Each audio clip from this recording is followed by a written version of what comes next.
ఆ సందెళ్ళల్లో ఉన్నప్పుడు నిన్ను ఆడిస్తూ, లాలిస్తూ, బుజ్జగిస్తూ, ముద్దాడుతూ, నేను నీ తల్లినిరా, నేను నీ తండ్రినిరా అని ఎత్తి ఆడిస్తున్న వారికి నువ్వు ఒక కుమారుడువు, కుమార్తెవు.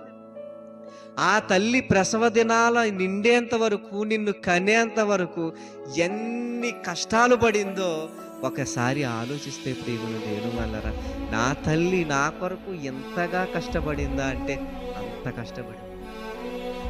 నువ్వు కడుపులో పడినది మొదలు, ఏమండి, నీ రూపం ఎలా ఉందో కూడా చూడలేని తల్లి నీ యోగక్షేమాల కొరకు ప్రయత్నాలు చేస్తావు.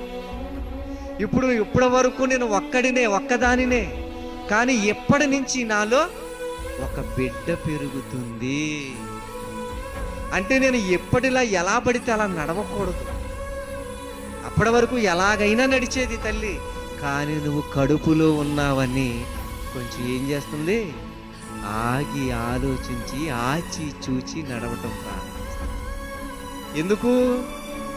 కడుపులో నువ్వు ఉన్నావు గనక. అర్థమవుతుందా? నువ్వు కడుపులో ఉన్నావు కాబట్టి నడకలు మారాయి. నువ్వు కడుపులో ఉన్నావు కాబట్టి నోరు గట్టుకుంది. ఏ విషపు ఆహార పదార్థం లోపలికి వెళ్ళి ఆ పిండాన్ని చిదిమేస్తుందో అని, ఆ పిండానికి ఏ హాని జరగకూడదని తినవలసినవి కొన్ని, తినకూడనివన్నీ విడిచిపెట్టేసుకుంది నీకోసం. అర్థమవుతుందా ప్రియులారా? అంటే ఆ తల్లి నోరు కట్టుకుంది నీకు యోగక్షేమం కొరకు. ఆ తల్లి కాళ్ళు తడబడకుండా ఆచిచూచి నడగలుగుతుంది నీకోసం. ఏమండి, అప్పటి వరకు సరదాగా సంతోషంగా కదులుతున్న ఆవిడ, మాట్లాడుతున్న ఆమె నింపాతగా నెమ్మదిగా అయిపోతుంది. ఎందుకు? నీకోసమే. ఏమండి, ఇప్పుడు ప్రతి వారము ప్రతిరోజు మందులు మింగాలి, చేదైన మందులు. ఎందుకు? తల్లి గర్భంలో ఉన్న నీకు ఏ చెయ్యో రాలిపోతుందో, ఏ కాలు రాలిపోతుందో, కన్ను రాలిపోతుందో, నీ తల వెంట్రుకలు ఎదగకుండా ఆగిపోతాయో అని ఆహారంలో నియమ నిబంధనలను పాటించి కావలసినవి, నీకు ఆరోగ్యమైనవి పోషకాహారాలన్నీ తీసుకుంది. అంతేనా? ఏది పడితే తినేస్తానని, నాకు నచ్చినట్టు ఉంటాను, ఉంటే ఉంది పోతే పోయింది అనుకుంటే ఈరోజు నువ్వు ఈ భూమి మీదకి వచ్చి ఉండేదానివా? అంటే నీ కోసం ప్రతీది ఆపుకుంటుంది, ప్రతీది కాచుకుంటుంది, నీ రాక కొరకు చేదైన మందులు మింగింది. ఏమండి, అక్కడ నుంచి తల్లి గర్భంలో నువ్వు తిరగటం ప్రారంభించిన నాటి నుంచి తన్నుతూ, ఏమండి, ఆ చేతులతో నిన్ను కాపాడుకుంటూ, ఏమండి, రద్దీగా ఉన్న ప్రదేశాలలో, లేదంటే మనుషులు ఎక్కువగా ఉన్న ప్రదేశాలలో వారి దరిదాపులకు వెళ్లకుండా తనను తను కాపాడుకుంటుంది. ఎందుకు?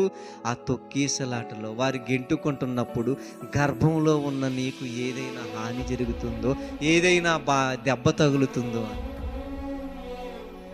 ఏమండి, ఇంటికి యజమానిగా తనకి భర్తగా ఉన్న తన భర్త ఒకవేళ ఇంటికి వచ్చేసరికి ఏదైనా ఒకవేళ తనకి బాధ కలిగే మాట అంటే, తన బాధ వలన నన్ను కొట్టాడు, నా కడుపులో ఉన్న బిడ్డకు ఆ దెబ్బ తగిలితే చచ్చిపోతాడు అని ఆ బాధలన్నీ ఉండి ఎన్నో సేవలు చేసి, ఏమండి, ఆ మాటలు ఆ నిందలన్నీ పడుతూ నా బిడ్డ కనేంత వరకు నేను ఏ గొడవ పెట్టుకోను, నేను ప్రసవ దినాలు నిండేంత వరకు ఎవరితో ఏ మాట అనకూడదు. ఎంత చక్కగా కాపాడుకుంటుందో చూడండి తల్లి. ఎందుకు కాపాడుకుంటుంది? నీవు భూమి మీదకి రాబోతున్నావు, దేవుడు తన గర్భంలో నిన్ను నిలబెడుతున్నాడు. ఈ నిలబెట్టినవి ఇవన్నీ తలపోసుకుని రేపు నువ్వు రాబోతున్నావని, నువ్వు ఎదగబోతున్నావని తన స్వరూపంలో నిన్ను చూసుకుంటూ మురిసిపోతూ, సేమ్ నాలాగే ఉంది, నాకులాగే ఉంది, కళ్ళు నాకులాగే ఉన్నాయి, నోరు నాకులాగే ఉంది, ఈ రూపం నాకులాగే ఉందని నిన్ను చూసి తరించిపోతూ ఆనందపడిపోతూ, నువ్వు పుట్టబోతున్నావని నీకు గౌన్లు కొని, నువ్వు పుట్టిన తరువాత నీకు బట్టలు కొని, కాటికి పెట్టి, ఏమండి, నీకు తలకి కావలసిన షాంపూలు కొని, ఒంటికి కావలసిన సబ్బులు కొని, కాళ్ళకి జోళ్ళు కొని, నడవకపోయినా ఎంత చక్కగా చూస్తున్న తల్లిదండ్రులని దేవుడు ఏమన్నాడు తెలుసా? సన్మానించండి అయ్యా మీరు. నీ తల్లిదండ్రుల్ని సన్మానించండి. మీరు ఎందుకు సన్మానించరు? వారి విలువేంటో నీకు తెలుసా? వారు ఎంత కష్టపడ్డారో నీకు తెలుసా? తెలియదు గనక ఈరోజు ఏంటి చెప్పో అంటానులే. ఇవేంటి చెబుతున్నావు? నాకు తెలియదా? నేను పెద్దదాన్ని కాదా? నేను పెద్దవాడిని అయ్యాను కదా అని తల్లిదండ్రుల మీదే తిరగబడుతున్నావు అంటే నువ్వు అవిధేయతతో నిండిన అవివేకివి. అలా ఒకవేళ మనలో ఎవరైనా ఉంటే మార్చుకుందాం.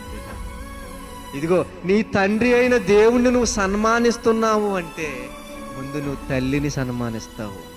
నీ దేవుణ్ణి నువ్వు సన్మానిస్తున్నావు అంటే నీ తల్లిని నువ్వు సన్మానిస్తావు. ఇదే దానికి సాక్ష్యం, రుజువు.